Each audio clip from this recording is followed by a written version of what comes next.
इन दिनों यूपी के सबसे बड़े एग्ज़ाम यूपी पीसीएस के इंटरव्यू चल रहे हैं। ये इंटरव्यू पीसीएस 2019 के हैं और इस साक्षात्कार के दौरान दिल्ली का किसान आंदोलन छाया हुआ है।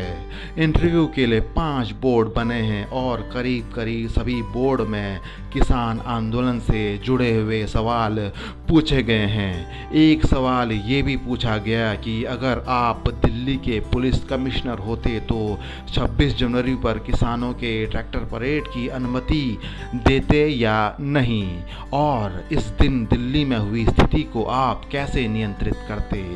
अभ्यर्थियों से ये भी पूछा गया कि दिल्ली में किसान आंदोलन क्यों कर रहे हैं, नए कृषि कानून में किसानों के लिए क्या सुधार किया गया है, नए कानून को किसान क्यों नहीं स्वीकार कर रहे हैं। इन प्रश्नों का जवाब मिलने के बाद बोर्ड ने ये भी पूछा कि 26 जनवरी को क्या नया हुआ। एक अभ्यर्थी से ये भी पूछा गया कि कृषि कानून को कौन बनाता है और इन कानूनों को लागू कौन करता है। कृषि कानूनों के बाद टीकाकरण, वैक्सीन, कोरोना के बारे में भी तमाम सवाल पूछे गए। एक अभ्यर्थी से ये पूछा गया कि कोरोना टीकाकरण से जुड़े हुए आप किस पहलू को सबसे बेहतरीन मानते हैं। ये भी पूछा गया कि कोविड-19 का समाज पर क्या प्रभाव पड़ा है। कोरोना का टीका आ चुका है, इसमें अमेरिका के टीके का क्या महत्व है। टीके को लेकर कई अफवाहें हैं, आप इन अफवाहों को कैसे दूर करेंगे। अभ्यर्थियों से ये भी पूछा गया कि टीकाकरण के प्रति लोगों को जागरूक कैसे किया जाएगा, लोग बूथों तक पहुँचे, आप ये कैसे सुनिश्चित किए जाएंगे। ऐसे ऐसे सवाल अभ्यर्थियों से पूछे गए। कोविड के लिए कितने प्रकार की टीके, कितने प्रकार के वैक्सीन अब तक बन चुके हैं, ये सवाल भी इंटरव्यू पैनल ने एक अभ्यर्थी से पूछा।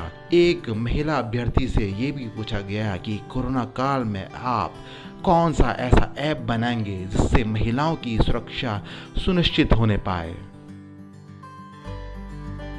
इंटरव्यू पैनल ने तरह तरह के टेढ़े मेढ़े सवाल पूछे। ऐसे सवाल भी पूछे गए जिससे कई अभ्यर्थियों का भेजा फ्राई हो गया। एक अभ्यर्थी से पूछा गया कि 13वीं सिर्फ भारत में ही क्यों होती है। ये भी पूछा गया कि कार्यपालिका कितने प्रकार की होती है। भूगोल के कई प्रश्न भी अभ्यर्थियों से पूछे गए। पूछा ये गया कि भूगोल का प्रयोग प्रशासन में आप कैसे करेंगे। सागर और महासागर में क्या अंतर है। नील नदी को मिस्र का वरदान क्यों कहा गया है। भूगोल की परिभाषा आम आदमी को आप कैसे समझाएंगे।